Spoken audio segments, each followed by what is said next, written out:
চাওক গৌৰৱ গগৈ ডাঙৰীয়া কেতিয়া হিন্দু হ'লে তেওঁ নামাজত বহাৰ লগে লগে ডাঙৰীয়াই ক'বলৈ ক'ত সাহস পালে।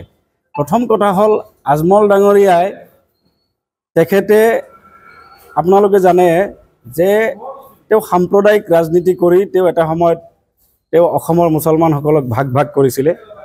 তাৰ পিছতে তেওঁ যেতিয়া আমাৰ হেমন্ত বিশ্ব শৰ্মা ডাঙৰীয়াৰ লগত বন্ধুত্ব হ'ল, তাৰ পিছতে আপোনালোকে চাব তেওঁ অতি হিন্দুত্ববাদী কেতিয়াবা কেতিয়াবা দেখুৱায়, কিন্তু যেতিয়া ধুবুৰীত যায় তেতিয়া কিন্তু আপোনালোকে দেখিবলৈ পাব যে তেওঁ অতি মুছলমানৰ দৰদি। গতিকে সাম্প্ৰদায়িক শক্তি এটা বদৰুদ্দিন আজমল, এই আজমল ডাঙৰীয়াই গৌৰৱ গগৈ ডাঙৰীয়াক কেনেকৈ ক'ব পাৰিলে যে যোৰহাটবাসীয়ে তেওঁক হিন্দু ভাইসকলে তেওঁক ভোট দিব নালাগে। আজমল ডাঙৰীয়া এতিয়া ধৰ্মৰ নামত ৰাজনীতি কৰিছে আৰু তেখেতে আমাৰ মামা হিমন্ত বিশ্ব শৰ্মা ডাঙৰীয়াৰ কথা মতে উঠা বহা কৰি আছে, যাৰ কাৰণে আপোনালোকে দেখিছে যে যোৰহাটবাসীৰ ৰাইজ এতিয়া হিন্দু মুছলিম শিখ খ্ৰীষ্টান সকলো জাতি জনগোষ্ঠীৰ মানুহ গৌৰৱ গগৈ ডাঙৰীয়াৰ কাৰণে ওলাই আহিছে, যাৰ কাৰণে আমাৰ হেমন্ত বিশ্ব শৰ্মা ডাঙৰীয়াও ভয় পাইছে, শংকিত হৈছে। তাৰ কাৰণে তেখেতে এতিয়া আজমল ডাঙৰীয়াক ব্যৱহাৰ কৰিছে। যে তাৰ কাৰণ এতিয়া আজমল ডাঙৰীয়াৰো আপোনালোকে চাব ধুবুৰীত তেওঁ হাৰি আছে, ধুবুৰীত এতিয়ালৈকে তেওঁ সোমাবই পৰা নাই। তাৰ কাৰণ অসমৰ সংখ্যালঘুসকল এতিয়া এই আজমল ডাঙৰীয়াৰ কথাত আৰু ভুল নাযায়।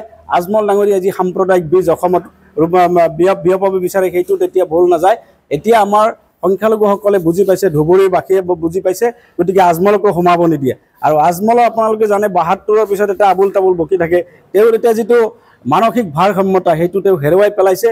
যি টি বকি থাকে, যি টি কথা কৈ থাকে। আপোনালোকে দেখিছে এতিয়া ভাইৰেল হৈছে নহয় হেমন্ত বিশ্ব শৰ্মা ডাঙৰীয়াৰো টুপি পিন্ধা ফটো ভাইৰেল হৈছে, পীযুষ হাজৰিকাৰ হৈছে, আমাৰ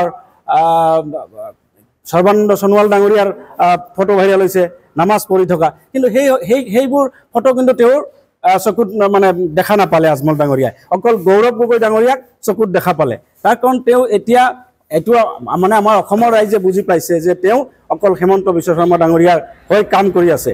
আৰু যিমানে ১০০টা আজমল ডাঙৰীয়াই তেনেকৈ ভোট দিবলৈ বাধা কৰিলেও আমাৰ যোৰহাটবাসী ৰাইজ যেনেকৈ আমাৰ গৌৰৱ গগৈ ডাঙৰীয়াৰ মাজত ওলাই আহিছে, গৌৰৱ গগৈ ডাঙৰীয়া এটা দুখীয়া দৰিদ্ৰসকলৰ কণ্ঠ, বিভিন্ন জাতি জনগোষ্ঠীৰ কণ্ঠ, এই কণ্ঠ এনেকুৱা ৫০টা আমাৰ আজমল ডাঙৰীয়া উঠি আহিলেও ইয়াত তেওঁক আৰু ৰোধ কৰিব নোৱাৰে, যেতিয়ালৈকে আমাৰ যোৰহাটবাসী ৰাইজ গৌৰৱ গগৈ ডাঙৰীয়াৰ লগত আছে।